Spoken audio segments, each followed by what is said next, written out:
Hi hello friends, welcome back to our YouTube channel. ಇವತ್ತಿನ recipe ಬಂದು ತೊಗರಿಕಾಯಿ use ಮಾಡಿಕೊಂಡು ಹುಳಿ ಸಾರು ಹೇಗೆ ಮಾಡೋದಂತ ನೋಡೋಣ ಬನ್ನಿ.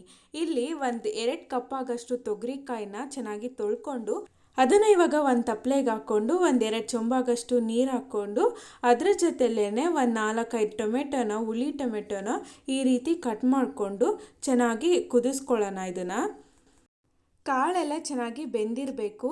ಒಂದು 20-15 ಮಿನಿಟ್ಸ್ ಆಗುತ್ತೆ ಇದು ಕಾಳೆಲ್ಲ ಬೇಯೋದಕ್ಕೆ. ಯಾಕಂದರೆ ತಪ್ಪಲೆದಲ್ಲಿ ಬೇಯಿಸೋದ್ರಿಂದ ಒಂದು 15 ಮಿನಿಟ್ಸ್ ಆದರೂ ತಗೊಳುತ್ತೆ.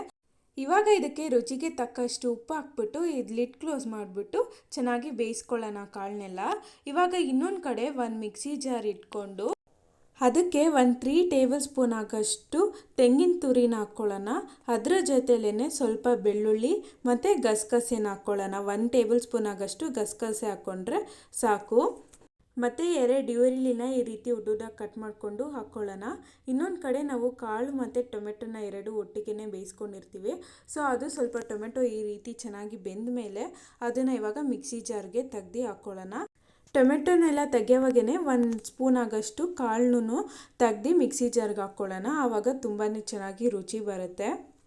ಟೊಮೆಟೊ ಇಷ್ಟು ಬೆಂದಿದ್ರೆ ಸಾಕು. ಸೊ ಇವಾಗ ಅದನ್ನು ಎಲ್ಲ ತೆಗ್ದು ಆಗಿದೆ. ಇದನ್ನು ಮಿಕ್ಸಿ ಜಾರ್ಗೆ ಹಾಕ್ಕೊಂಡು ರುಬ್ಕೊಳ್ಳೋಣ. ಇವಾಗ ಟೊಮೆಟೊನೆಲ್ಲ ಹಾಕ್ಕೊಂಡ್ಮೇಲೆ 2 ಟೇಬಲ್ ಸ್ಪೂನ್ ಆಗಷ್ಟು ಸಾಂಬಾರು ಪೌಡರ್ ಹಾಕ್ಕೊಳ್ಳೋಣ. ಇದನ್ನು ನಾವು ಮನೆಯಲ್ಲೇ ಮಾಡ್ಕೊಂಡಿರೋದು. ಈ ರೀತಿ ಹುಳಿ ಸಾರು ಏನಾದರೂ ಮಾಡಿದ್ರೆ ಸಾಂಬಾರು ಪೌಡರ್ನ ನಾವು ಹಾಕ್ಕೊತೀವಿ. ಸೊ ನಿಮ್ಗೇನಾದರೂ ಈ ರೆಸಿಪಿ ಬೇಕಂದರೆ ಕಮೆಂಟಲ್ಲಿ ತಿಳಿಸಿ, ಆ ರೆಸಿಪಿ ಕೂಡ ಶೇರ್ ಮಾಡ್ತೀವಿ.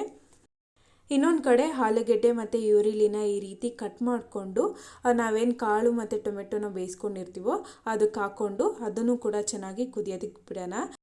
ನಾವು ಈರುಳ್ಳಿನ ಮತ್ತು ಆಲೂಗೆಡ್ಡೆನ ಇವಾಗ ಬೇಯೋದಕ್ಕೆ ಬಿಟ್ಟಿದ್ದೀವಿ, ಹಾಗಾಗಿ ಅದು ಕೂಡ 5 ಮಿನಿಟ್ಸ್ ಆಗುತ್ತೆ. ಇವಾಗ ಈ ಇನ್ನೊಂದು ಕಡೆ ಮಸಾಲೆ ಕೂಡ ಚೆನ್ನಾಗಿ ರುಬ್ಕೊಂಡಾಗಿದೆ. ಇವಾಗ ಇದಕ್ಕೆ ಹುಣಸೆಹಣ್ಣು ಹಾಕ್ಬಿಟ್ಟು ಇದನ್ನು ಕೂಡ ಚೆನ್ನಾಗಿ ರುಬ್ಕೊಳ್ಳೋಣ. ಇನ್ನೊಂದು ಕಡೆ ಕಾಳು ಕೂಡ ಚೆನ್ನಾಗಿ ಬೆಂದಿದೆ. ನೀವು ಇದನ್ನು ಕುಕ್ಕರಲ್ಲೂ ಕೂಡ ಬೇಯಿಸ್ಕೋಬೋದು. 1-2 ವಿಜಿಲ್ ಕೂಗಿಸ್ಕೊಂಡ್ರೆ ಸಾಕಾಗುತ್ತೆ. ಸೊ ಏನು ನೆನೆಸೋದೇನು ಬೇಕಾಗಿರಲ್ಲ. ಸೊ ಇವಾಗ ಕಾಳು ಚೆನ್ನಾಗಿ ಬೆಂದಿರೋದ್ರಿಂದ ನಾವೇನು ಮಸಾಲೆನ ರುಬ್ಕೊಂಡಿರ್ತೀವೋ ಅದನ್ನು ಈ ಕಾಳಿಗೆ ಹಾಕ್ಬಿಟ್ಟು ಚೆನ್ನಾಗಿ ಮಿಕ್ಸ್ ಮಾಡ್ಕೊಳ್ಳೋಣ. ಮತ್ತು ನಿಮಗೆ ನೀರು ಕ್ವಾಂಟಿಟಿ ಎಷ್ಟು ಬೇಕೋ ಅಷ್ಟು ಹಾಕ್ಬಿಟ್ಟು ಅದನ್ನು ಕೂಡ ಚೆನ್ನಾಗಿ ಮಿಕ್ಸ್ ಮಾಡ್ಕೊಳ್ಳೋಣ.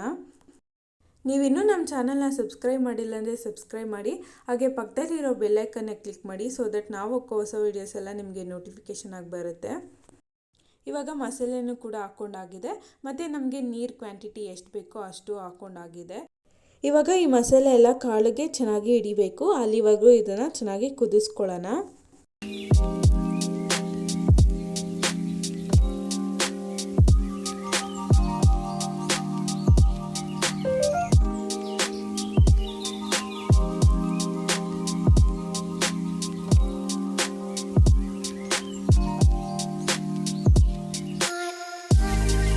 ಇವಾಗ ಸಾರು ಚೆನ್ನಾಗಿ ಕುದ್ದಿದೆ. ಇವಾಗ ಇದಕ್ಕೆ ಒಗ್ಗರಣೆ ಹಾಕ್ಕೊಳ್ಳೋಣ. ಒಗ್ಗರಣೆಗೆ 1-2 ಟೇಬಲ್ ಸ್ಪೂನ್ ಆಗಷ್ಟು ಎಣ್ಣೆ, ಸಾಸಿವೆ, ಜೀರಿಗೆ ಮತ್ತು ಸ್ವಲ್ಪ ಕರ್ಬೇವಿನ ಸೊಪ್ಪು ಹಾಕ್ಬಿಟ್ಟು ಚೆನ್ನಾಗಿ ಮಿಕ್ಸ್ ಮಾಡ್ಕೊಳ್ಳೋಣ.